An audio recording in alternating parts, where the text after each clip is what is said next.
Hi there, welcome. I've decided to make a really quick introduction to my new release of the roll and write game CatheDraw that is now called CatheDraw REVOLT.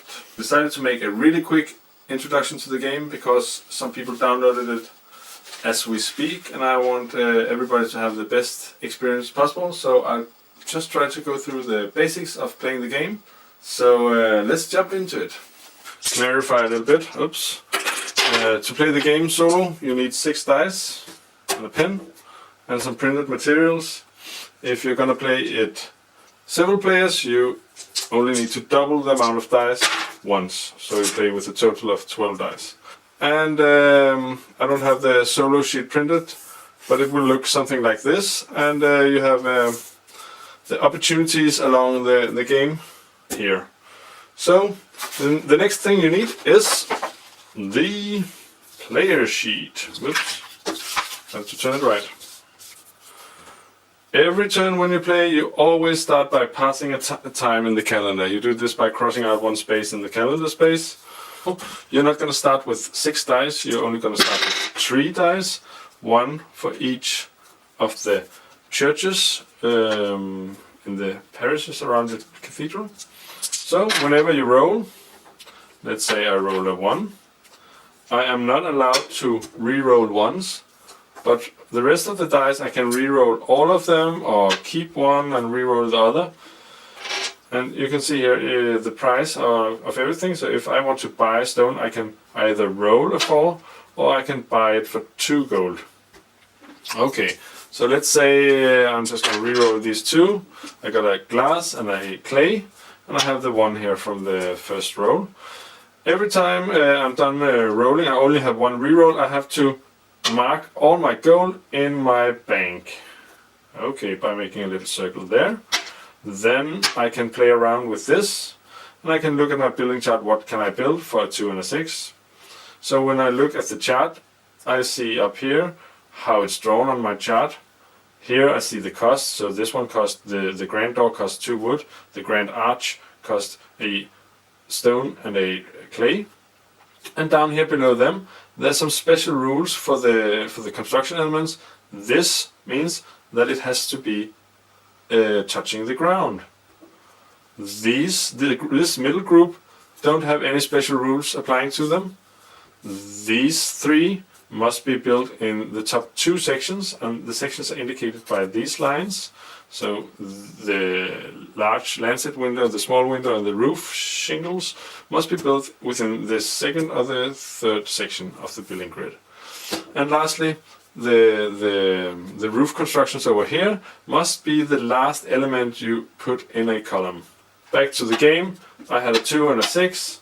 I can't really use the 6 in the moment because 6 only is used for creating windows and I can't do that, so I'm going to build a brick wall. And I'm going to build it here by using the 2 and drawing what I see here. Okay, boop boop boop, and I'm just going to do it exactly as I made it here.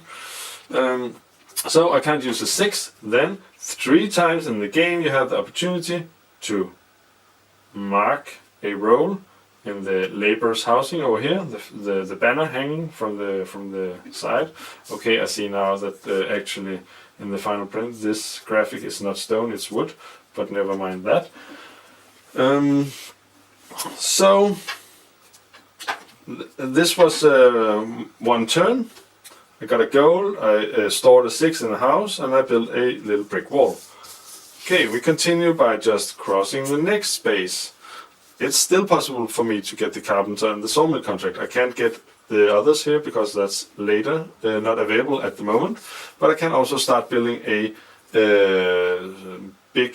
huge door if I want. That is constructed of 2 parts and each part costs, yes. Okay. What we can do is at any time we can buy these contracts. And it could be really cool to get the sawmill contract, so I'm gonna buy this one for 2 gold by crossing out 2 gold in my treasure, and I have the sawmill, and I can write it here, sawmill, and mark it here so I remember. which gives me 2 wood for every wood I roll. So now I have 2 wood here. Okay, I can use wood for making 2 wood. I could make a grand door, but I'm not going to do that. I'm going to make a scaffold so I can get up in the air. Scaffolding, you just draw in like this. So I used 1 tree to do that. And then I'm going to use the other one to make another scaffolding, getting up really high. And what this allows me is to both continue construction inside the scaffolding, but also continue on top. So I'm gonna, I would like to make a wall iron cross here on top of the scaffolding. So I'm gonna use the 5, and then I don't have a clay, but I can buy one for 1 gold, crossing out 1 gold. Then I use the 5, and then I can make the wall cross here. Alright, I still have a 6, which is not so useful to me, but I think I would like to make a lancet window, which I can use the 6 I stored in the last round together with the new 6, so I'm going to cross this one out. And I'm just going to create the window here on top of this scaffolding, which is perfectly allowed. I'll draw it in here. So what I need to remember when making this window is that it takes 2 extra time. I need to pass 2 time slots to make this window, so I'm going to cross out this one and this one. So since I could continue doing stuff in this turn if I wanted to buy the carpenter, for example. I could just cross out here, or I could still buy resources and draw stuff, but I'm not going to do that. I'm going to pass the time to the next turn by crossing out here. Then to buy a new church I need a wood, crossing that out, and I need a gold, crossing 1 gold out there. And then I can draw in on one of the 3 empty regions, I can draw in a new church, and I'm going to choose this one. And give it a little cross on top and fill it in so I can see it's there. And this means that next time I can roll 4 dice to get resources, and I can also cross this one out later in the game to get 4 gold. This was that, and if I should calculate this unfinished cathedral, it will actually not give me very much points. The first thing is, for every column I build in, I can get, I think it was just yes, 1, 3 or 7 points depending on the height in the column. So since this one never got to the top section, it's worth 3 points. And then I get some points from this window here, and 1 window will give me 2 points. But I have a scaffold here which is empty inside, and I get a minus for each empty space, and it was minus 2 points for each space, so it's minus 4. Alright, the break is not going to give me anything, and the cross is not going to give me anything in this particular case.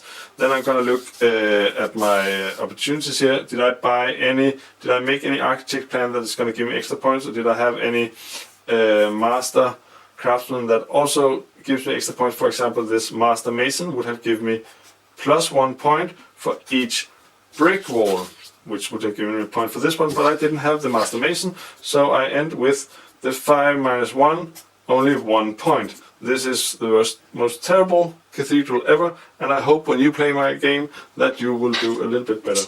Please tell me what you think about the game, and if you find anything wrong or written badly in English. Thank you for playing.